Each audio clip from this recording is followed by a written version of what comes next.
pleasant duty to introduce Valari Staab. She is president of NBC Universal-owned television stations, which includes 40 NBC and Telemundo stations, which seems like a lot, but it's really not anymore. We were talking, Paul, that it's if you don't have 200 stations, it doesn't really matter.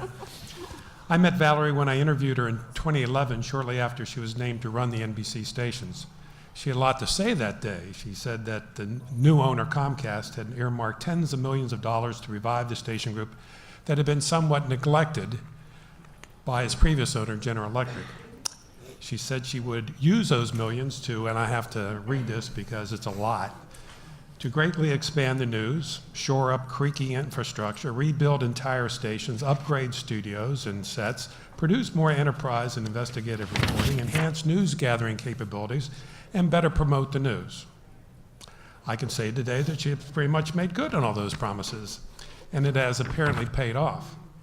When Valari took charge, 39% of NBC's newscasts were ranked number 1 or number 2 in the 25-54 demo. So far this season, 73% of those newscasts are 1 and 2. Valari took on the additional responsibility of running NBC's Telemundo stations in 2013, and they too have thrived under her management. The percentage of number 1 newscasts in that group has gone from 12% to 33% during her reign. Although Valari is the face of NBC and Telemundo local broadcasting, she spent most of her career with the ABC stations. She was GM of KGO San Francisco when she was recruited by NBC. Welcome, Valari. Thank you.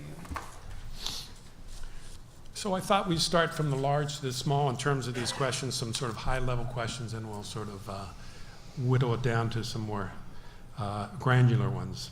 You have been remarkably active in upgrading news at both NBC and Telemundo. Which of these investments, and we listed a lot of them there, which do you believe have had the greatest impact helping you to raise those ratings?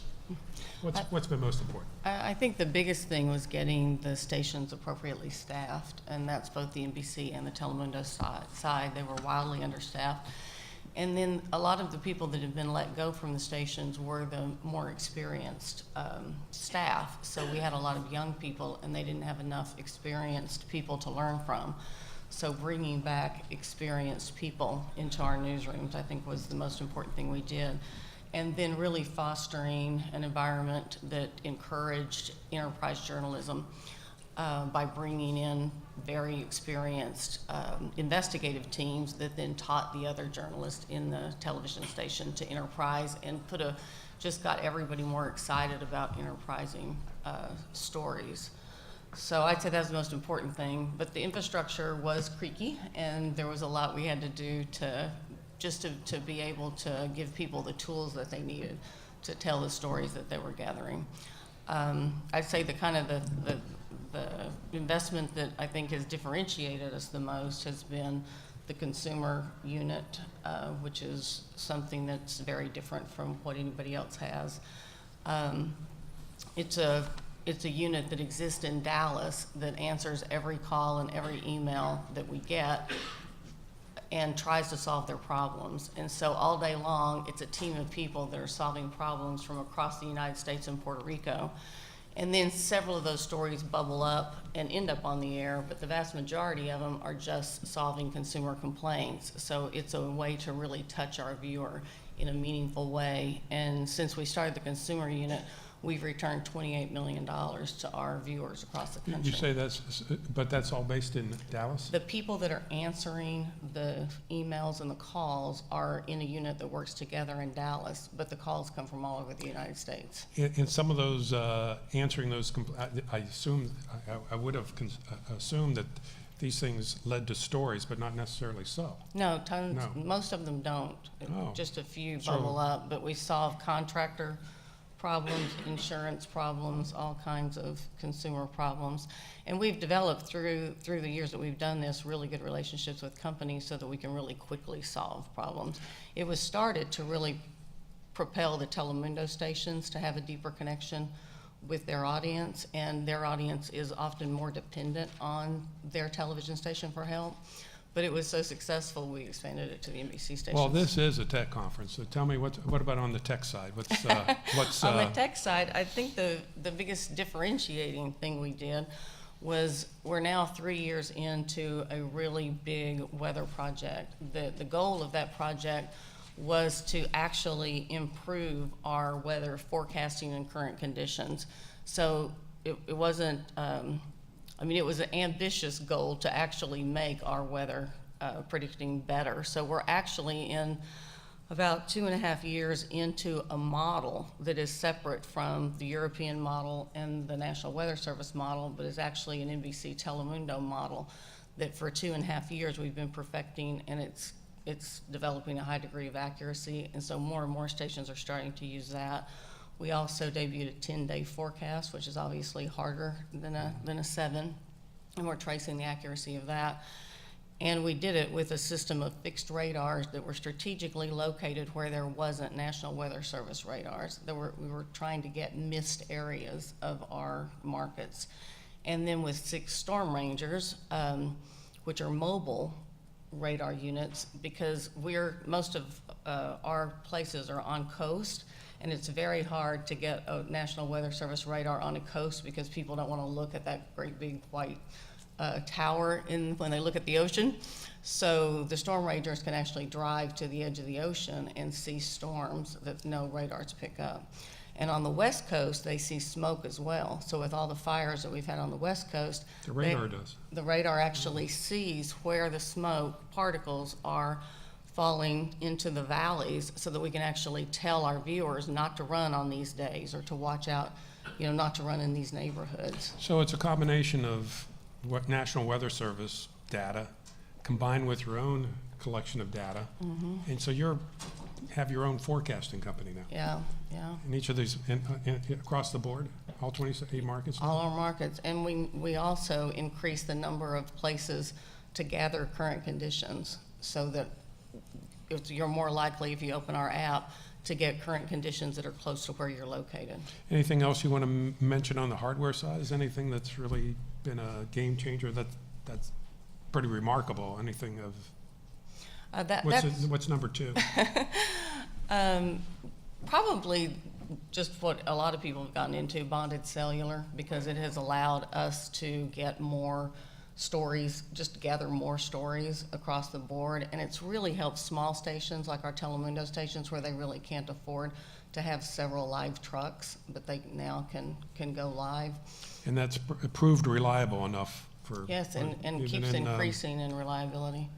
And when there's a big event like they know a hurricane's coming, or they know a big event is likely to cause a cellular to go down, the companies that provide these bring in trucks to provide more cellular service in those areas. Well, here's my other big picture question. What are the major trends shaping TV news, or will be shaping TV news over the next 3 to 5 years? We heard from Finlayson, of course, it's all these platforms. Can you really, I guess the question is, do you feel that you've got a handle on that, how to get your content across all those platforms at this point?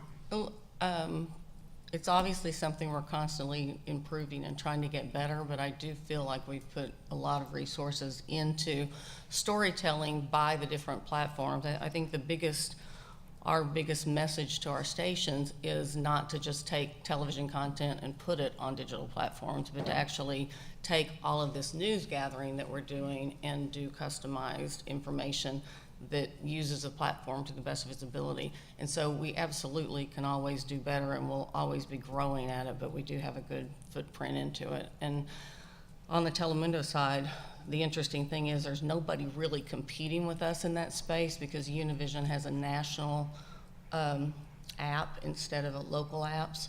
And so we feel like we can really push ahead on the Spanish language side. We're the only place in the U.S. that you can get Spanish language weather alerts on your phone. Are these other platforms, are they good businesses, or just something you feel you have to do to stay engaged with your audience? It's a mix. Some of them aren't good businesses at all. Some of them are primarily promotion and trying to connect with a younger viewer that we wouldn't otherwise have a relationship with. And some of them, I think, are turning into good businesses. So the platforms where we're playing are entertainment content with commercials on other platforms. That will turn into a good business. It's a decent business now. It'll get better. Digital video, I think there's a way to keep that making money, but a lot of it, like Facebook and, you know, there's several of them that's much harder to. Well, how do you handle the workflow? All these things must present or impose a tremendous demand on your workflow, and just versioning all your. And you say you want to create different kinds of content for different platforms. Do you think you have a handle on that, and has technology been able to help you do this? Yeah, you think technology you has solved the helped riddle? tremendously, and then also the young people that are graduating and coming into television now know how to do it. So they tell you. So they teach us. And we've invested in a lot of training programs in colleges and connected to colleges to get these young people into our stations, often through Telemundo first. So we're like the #1 bilingual hirer in all of broadcasting. So the Spanish speakers coming out of college are fully bilingual. So we're making use of a lot of those to learn on the Telemundo How many side. markets do you have both Telemundo and NBC? All 12 of the NBC markets are duopolies. Okay. Well, let me drill down a little bit on that social media. Do you see that as an important platform for news distribution? So Facebook, Twitter, I guess, and you're on that pretty much, right? I mean, Yeah. you're pushing it a lot. But what you're by background, you're a promotion person, right? That's where you came from. Do you think you've mastered social media as a promotional tool? I would never say I mastered anything in this fast-changing environment, but I do think I think our stations have done some really interesting jobs. WRC and WNBC, I think particularly, have done, and KNBC, really good jobs of figuring out what to promote on what platform and where to drive usage of either the app or experience in our video from those social platforms. But they're definitely ever changing, so we have to constantly be changing. Two of our stations, and probably by now 3 or 4 have started, but 2 of them have Insta stories that I think are interesting. That Listen Up is WNBC's, and KNBC has one as well. And they're, I think, a really interesting idea of like a quick hit of 5, local headlines. Could you elaborate on that, how that works? Listen Up? It's basically, it's a video and it's short, but it gives you like the top 5 stories. I think we're putting a quick weather hit in it, and 4 stories. But is it primarily promotional? I mean, these are not platforms anybody's figured out how to monetize in any way, It's right? definitely harder. Harder. Have you managed it all? We've managed, look, the vast majority of the money we bring in is obviously television revenue, but it is certainly a growing, more significant part of our business, a digital revenue from all these platforms. But it's you got to aggregate all of it because it's small from each platform. Well, let's say if we aggregated it all, what percentage, all the digital platforms, what percentage of your total revenue comes from the digital? It's probably still around like 15%. 15? Yeah. That's good. I usually hear 5 to 10, so maybe you know something about that. Well, one platform that Finlayson was talking about, but we haven't yet, is OTT. CBS and Sinclair, I believe, are talking about doing local OTT channels. They're going to take some of their news and package it with some other stuff and try to create local. Have you looked at the OTT platform, and what do you think? We do have OTT apps out for the stations on Roku and Apple. What we don't have yet is live streaming video on them, but that's the next iteration, which will be out So what in a are few they? months. So right now, they're video clips, or Oh, okay. clips to them. But we're moving, I think it's February when they'll have live streaming capabilities. So again, we're experimenting on that space, trying to see what it is people use. And so when you say live streaming, at some point early next year, you'll have anchors, We will be able reporters to go live on it. on yeah. OTT. Well, is that, that's sort of a call for each station, or is that gonna? On all of these digital platforms, as I've told you several times, the general managers run the stations. I give them as good advice as I possibly can, and I expose them to as much as I possibly can. But at the end of the day, they run their stations, so they each decide where they're going in these platforms and how they want to, what they want to put their resources in, and they learn from each other. We have a great group of general managers that interact a lot, and so if somebody's onto something, they talk about it to the group, and the group will learn from it. But they all pick, we all have limited amount of resources, so they pick what they want to really put their effort into. Isn't it up to the group to give the stations a platform that they can play with? We totally you give will them do a that. platform. Okay, We so then develop we have a centralized digital team that totally develops the platform with their input.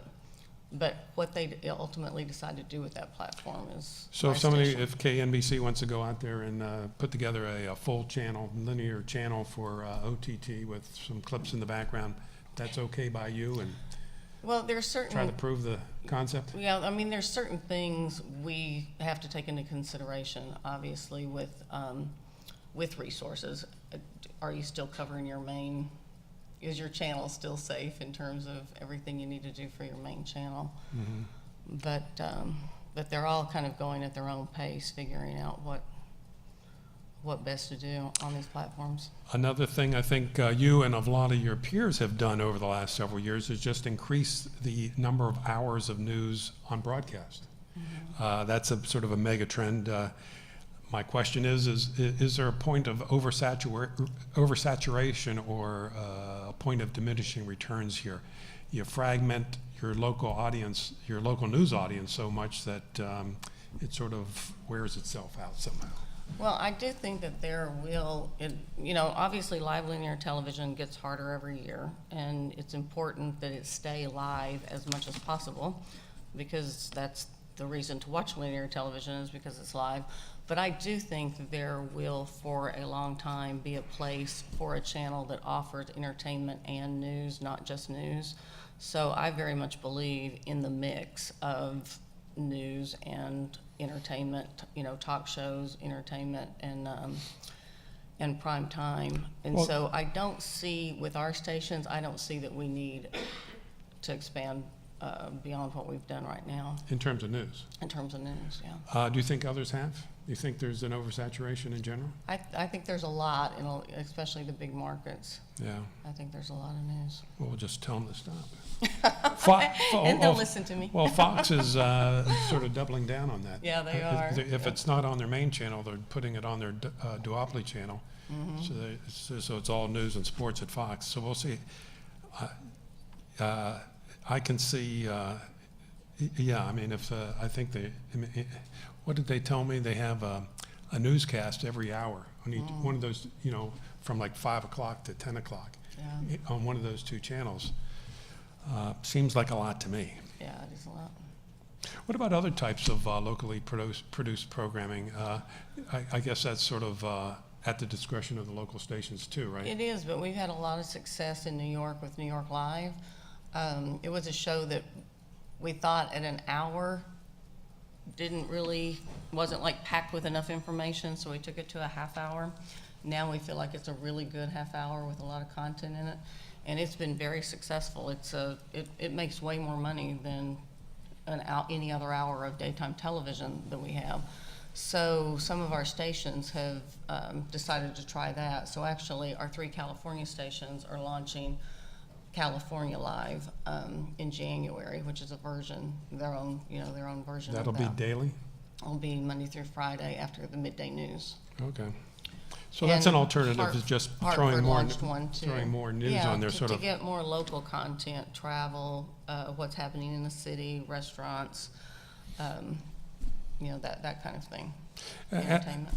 at the outset, you talked about that your stations were understaffed editorially. Yes. But isn't it the promise of technology to, we want to reduce staff, right? I mean, that's sort of like one of the goals is to save bodies and save and reduce costs. Take it out of the production side and maybe put it into the people side Yeah, I mean, or the editorial side. the goal for us really is to generate as much original content as possible because of what your previous point of if we've got 5 television stations and they're all doing the same thing, that is diminishing returns. So what we try to do with technology is to take some of the back end work and expense out so that we have more people that are creating differentiated new content. You've been there 7 years now. Let me see if I can articulate this question. How big has the technology been in allowing you to maintain your margins? I mean, are you able to do more than than you were able to do 7 years ago? Yes, absolutely. I mean, it's especially with our small stations. So, the margins can be very tough in small stations, especially our Telemundo stations. And the technology has made it so much easier. Well, you mentioned the bonded. Is there anything else that comes to mind? Well, even several of our small stations are gathering news with their iPhones and editing it and putting packages together, our small Telemundo stations. So the technology has allowed people to gather news in a lot of different ways. And for a lot of these digital platforms, a lot of our young people are using iPhones or very small cameras to complete their piece from top to bottom. So the cost of news production has gone down and continues to go down. I know that, any camera will pretty much do, unless you have to need a long lens to get past the police lines. Is there anything, do you see anything on the horizon, any cost savings technologies on the horizon that you're hopeful for, that you think might be able to save you a few extra bucks down the road? Well, a couple of things. Philadelphia was our first IP-based television station that we launched, and what we think that will do is just allow us to move video around our facility and into the field tremendously easier than we could before. So we think that the initial investment is more than building a station without all IP video, but eventually we think it will allow us to operate more efficiently and get more original content into the station. So that's our first experiment into an IP-based facility. I actually think Tony's on one of the panels today, so he's going to talk about that. And then we're building out a new Telemundo station in Las Vegas, and we're experimenting with cloud-based technology, and ideally we'd like to not have data centers at our television stations. They take a tremendous amount of air conditioning, they take specialized people to maintain and operate them. So cloud-based technology that moves those pieces out of the station is something we're experimenting So that would be a with. first for NBC? Yeah, So the Las Vegas Las Vegas. station. Yep. And so when you say data centers, you mean servers with all the video content. So you're confident enough in the cloud technology that Well, you're that's willing to what we're put it experimenting on? with. Yeah. It's always a concern when you move something away from the station. But, we have centralized hub in Denver that is master control right now, and we keep content in Denver, in some cases away from the stations, and we've had very good reliability with it. So at the end of the day, it's what are your fail-safes and, what's your reliability. And so for even our cloud-based experimenting that we're doing in Las Vegas, it's a private cloud. It's not a public cloud. Have you experienced any security breaches, people hacking into any of your stations? We haven't into our stations. We've obviously, the network has really the network and the company have really beefed up their security because of the attacks that have happened to other national organizations. But so far, so good But, yeah. for I you. mean, we've had small things happen, and mostly self-inflicted, but so far they haven't been the kind of catastrophic thing that keeps you from getting. I think one of the things you did when you came in, the NBC stations were hubbing their, I guess their graphics or their creative marketing. services, correct? And you undid that. You're not a fan of hubbing, or in general, or No, it's just really- not in promotions. I don't want it to hurt the product. So if we can do it and do it well enough that our viewer doesn't experience any decline in quality and reliability and all the things that make us different, I'm fine with it. But hubbing marketing, to me, was a terrible idea because it basically was a New York-based advertising agency and group of people that were creating the image for television stations all over the country. And if you look right now at our Dallas station's promotion versus our WNBC promotion versus our KNBC promotion, they're very different, and they're very based on New York, Dallas, and LA. They have the flavor, the fun, the importance that market that creates the unique place that they are. And so by hubbing it, it was all homogenized and didn't speak to it took the local out of local. We don't want to do anything that takes the local out of local. No. And so that was one of the places you were understaffed, and that you have a lot more Yes. people. Yeah. You do seem to have a bias towards that creative services, I have to say. I have a bias Where towards did that come from? creativity. Yeah. Let's talk about staffing. You claim that you have 110 investigative reporters on the job. We'll accept that. What does it mean to be an investigative reporter at NBC and Telemundo? What kind of time and resources do they get that the other reporters do not get? What is it that they do, and what do they get special? What kind of special treatment do they get? So again, every station creates their own investigative team. And so if you look around the country, there's a number of different models operating in our stations. And most of them like to do a number of investigative stories that are quicker turn stories that may only take a couple of days to turn, and then do longer investigatives that they may be working on for weeks and months that, are big stories that break later. So most people do a combination so that you don't have the I-team just disappear for 3 months because they're working on a story. Right. I think one of the things that I think we always have really good people want to work at our stations in investigative reporting. And I think a big part of it is the support they get from each other. The stations' I-teams stay very well connected. They share ideas, and sometimes they do things as a group to see what the differences are in different regions of the country. We supply from the corporate level a person who just does data mining. And so if the investigative reporter really wants to check out statistics in their market on a certain subject, he will do that. He'll help them with that. They all do their own levels of data mining, but they have an extra person that can really take a step back and look at big databases. So I think they get a lot of support and inspiration from so many people in the same group working together. Well, how do you gauge your ROI on that? How do you know you're getting value for all that? Well, again, I think in this day and age, the way we really look at the stations is, are you moving ahead competitively? Overall linear television stations have declined, but many of our stations' newscasts have actually grown in the last years. So if you're growing against a tide of decline, that's certainly one way. And if you're more competitive with your competitive set than you were is another.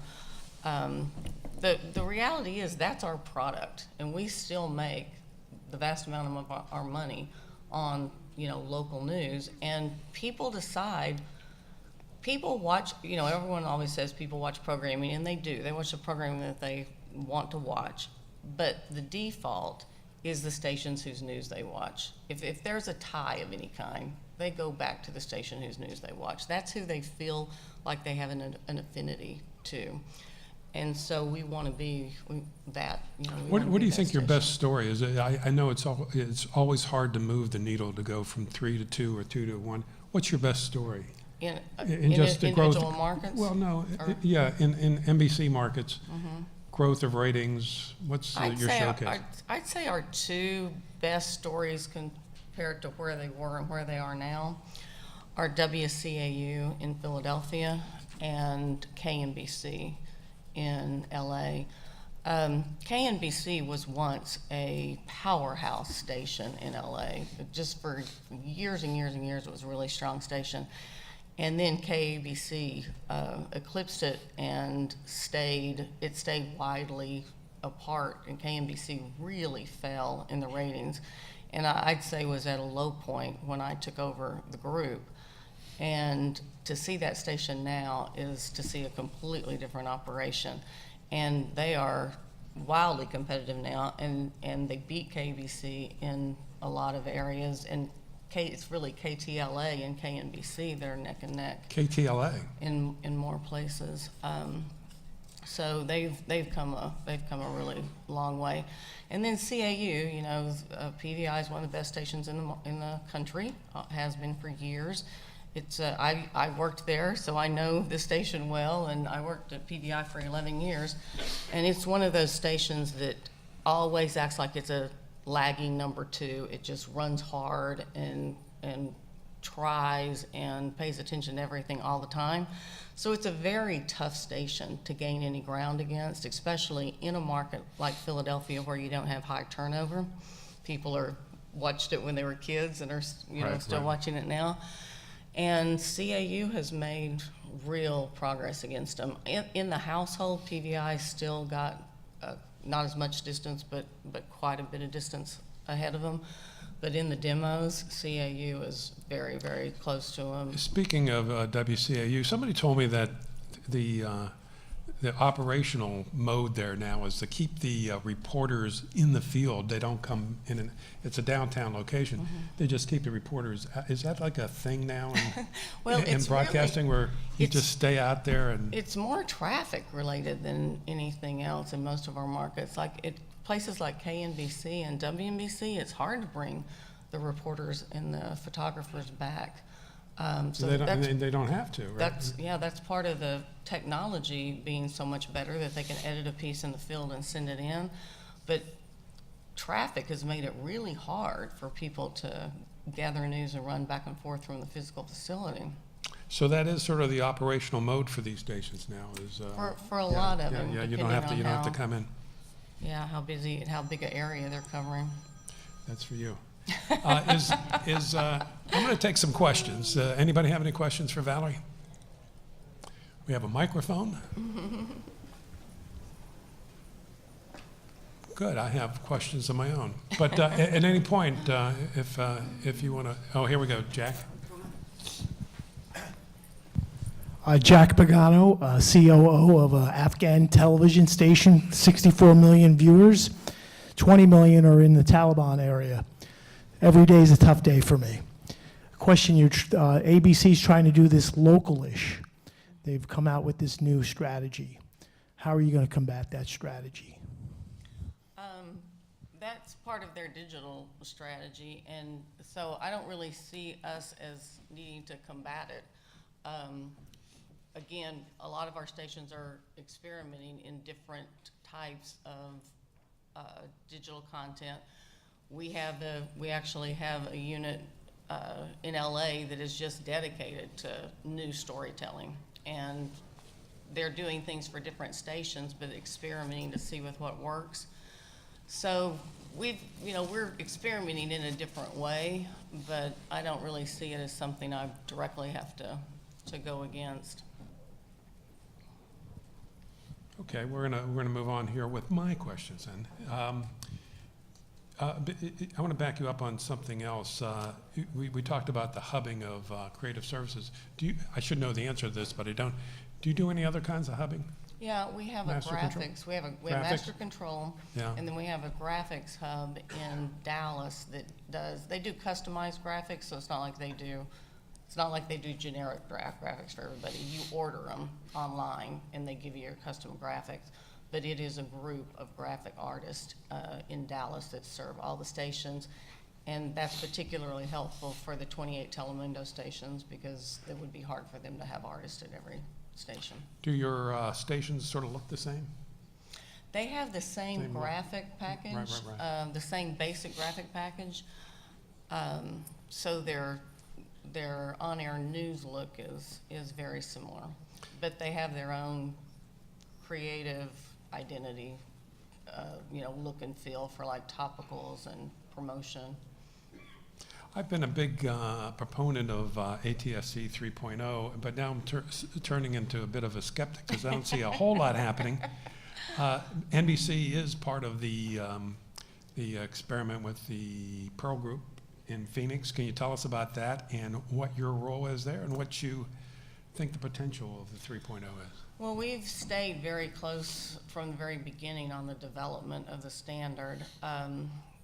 We do feel like the future of broadcasting needs to be IP-based, and so I get why people are skeptical, and the rollout of it is going to be difficult, but then so was the transition to digital. Nothing we've done has been easy.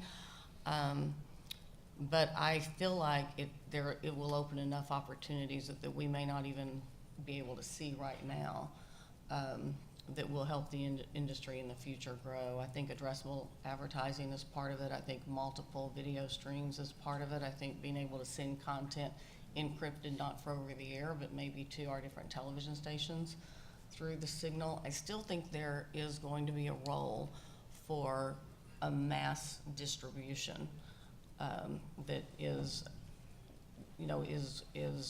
the way over the air works, and to have it be IP based, I see that I feel like we will find ways to monetize that in the future. You mean if you can get a national footprint?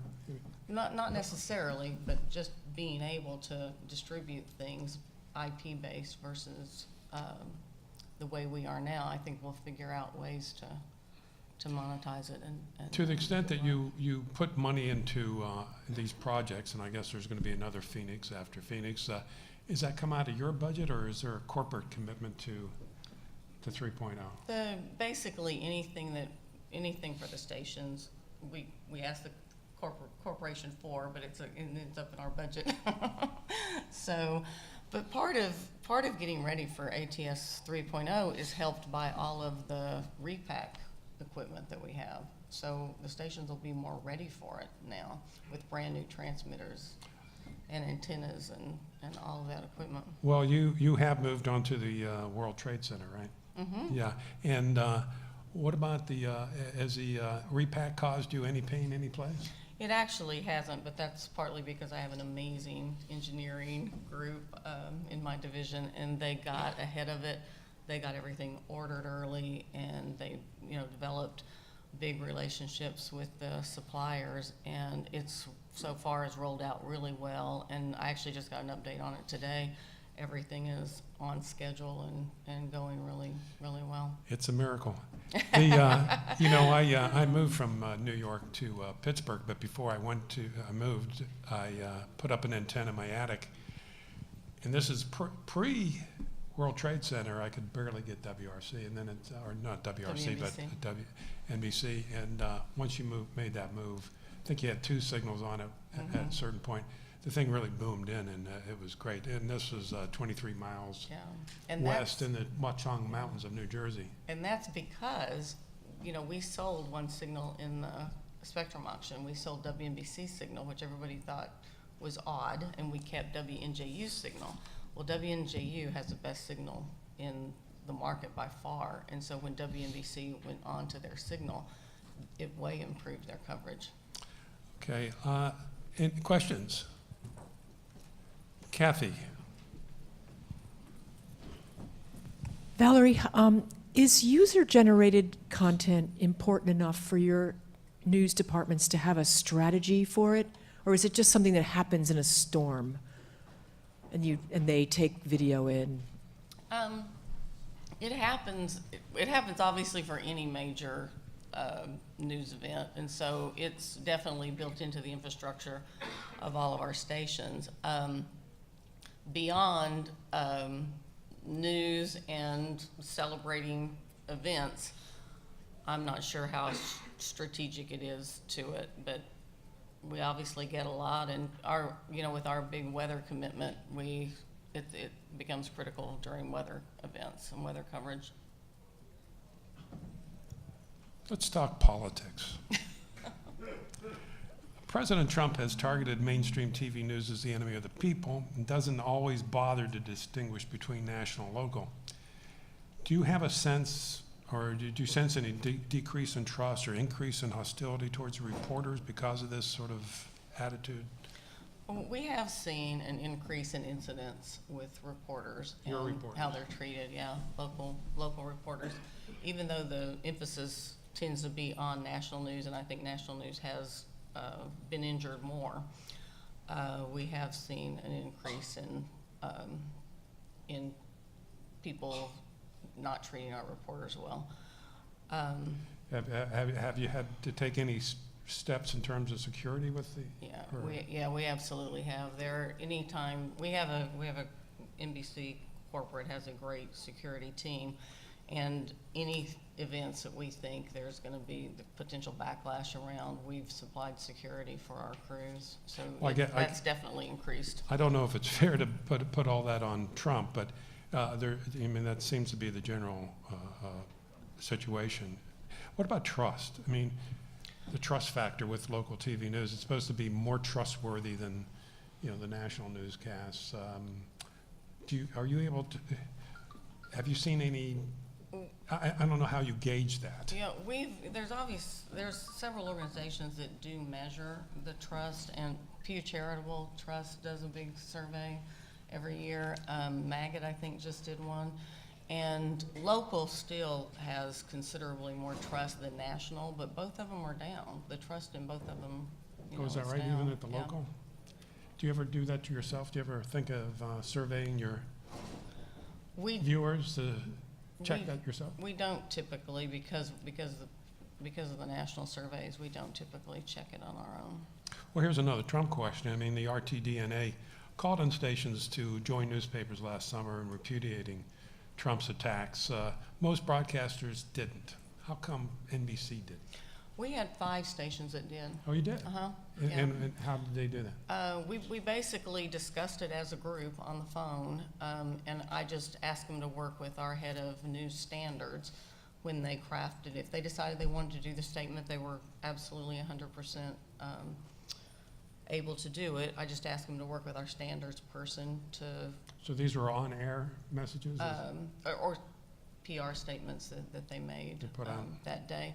But each station decided for themselves. Some stations felt like it was just too political. It was getting too much into the politics. Other stations didn't feel that way. Well, some so- newspapers, and a lot of broadcasters didn't think it was appropriate that they weigh in on that, and that they just, for journalistic reasons. Yep, so we think let it's our, and because of that, we had our general managers weigh in versus our news directors. None of our news directors did. All right, so this, It was our general managers, but we let them decide, and they all wrestled with it themselves and decided. do you have is that at the discretion of your general managers, whether they do, like, routinely do editorials? Do you have some I don't GMs that have do? any that regularly do. I think that we are cautious on the side of protecting the journalism of our stations. So, and I think all our general managers are. So we'll talk through editorial, if a station feels like they need to editorialize on something, we'll talk it through, and sometimes we'll do it, sometimes we won't. But we're cautious on the side of covering the news, not being the news. Okay, any last chance for questions? Over here. Hi, Valerie. I'm Jessica Reiner with Town News. I had a quick question. Your talk about bilingual reporters made me think about bilingual viewers. You have a unique opportunity with the Telemundo duopolies. Do you actually share content, articles, and video content between the two? We do. We literally run on our 12 duopoly stations. We have one giant newsroom, and they often have, I think they all have two separate news directors, a Spanish language news director and the NBC one. So they gather content together, but they also gather the stories that are unique to each other. But in any one day, if they're covering, 15 stories, there's probably at least 5 to 8 that are important to both groups, and one person will cover that for both. We have several bilingual photographers, several bilingual reporters that we can assign to stories like that. And then we also have all of our crew carry Spanish questions, just a little quick cheat sheet so that they can hand someone and ask them a question and get audio for the Telemundo stations. So, but the assignment desks are one, and there's always someone who speaks Spanish on anything that we've created one of. There's bilingual people on that. So our assignment desks are bilingual, so if someone calls in Spanish, they can get somebody in Spanish. But they're functioning one newsrooms now.